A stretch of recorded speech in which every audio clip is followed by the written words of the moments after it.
let's move on to Texas A&M. First things first, do you know who Sliced Bread is? Have you ever met Sliced Bread?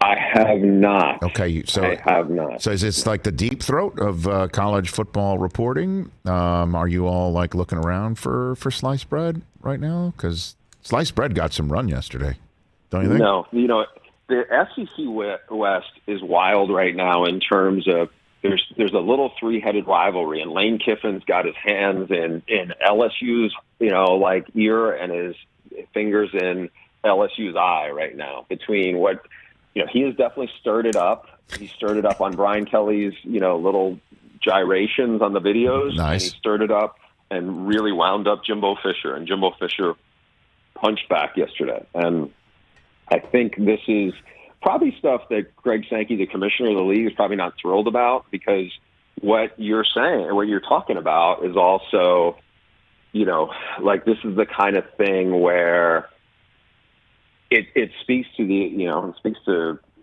under the table stuff that now everyone just assumes is over the table and is fair game because of the NIL aspect of it. So now the conversations and the rumblings and the allegations and the innuendos are full force.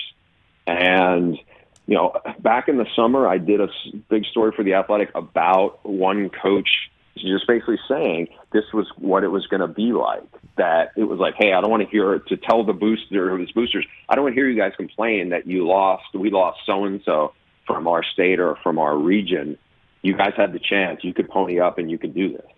And I think, people are kidding themselves if they do not think some very aggressive recruiting is not going on involving a lot of players. What do we mean here? So because again, the accusation is a slush fund that very rich benefactors for the school are putting in and basically telling the kids, this is going to be your pot of money and we'll decide how much you get based on your performance. Is that literally what is being thrown out there? And does something like that, do you think, exist anywhere in college football? I don't know. I mean, I do think it's irresponsible to put it out there because, you know what, people are going, if you use this framework, right?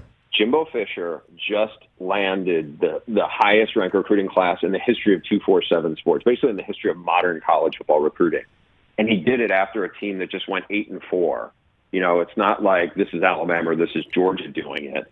I think the part that Jimbo has a point about is like, if other coaches are pointing the finger, it's like, well, other coaches are getting similar caliber recruits. So it's like, oh, it's only working for these, only this particular school is in the dirty pool. I think people are naive if they think, oh, this school's doing it and these other schools aren't as active in it. I think there's a lot of stuff that is going on that is going to be hard for the NCAA to police.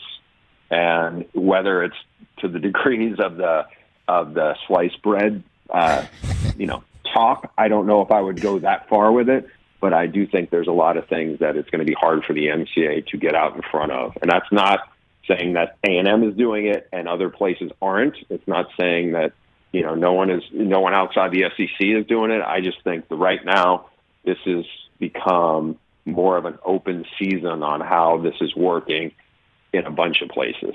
Hey, you watched all the way to the end. Thanks for that. Watch more right here.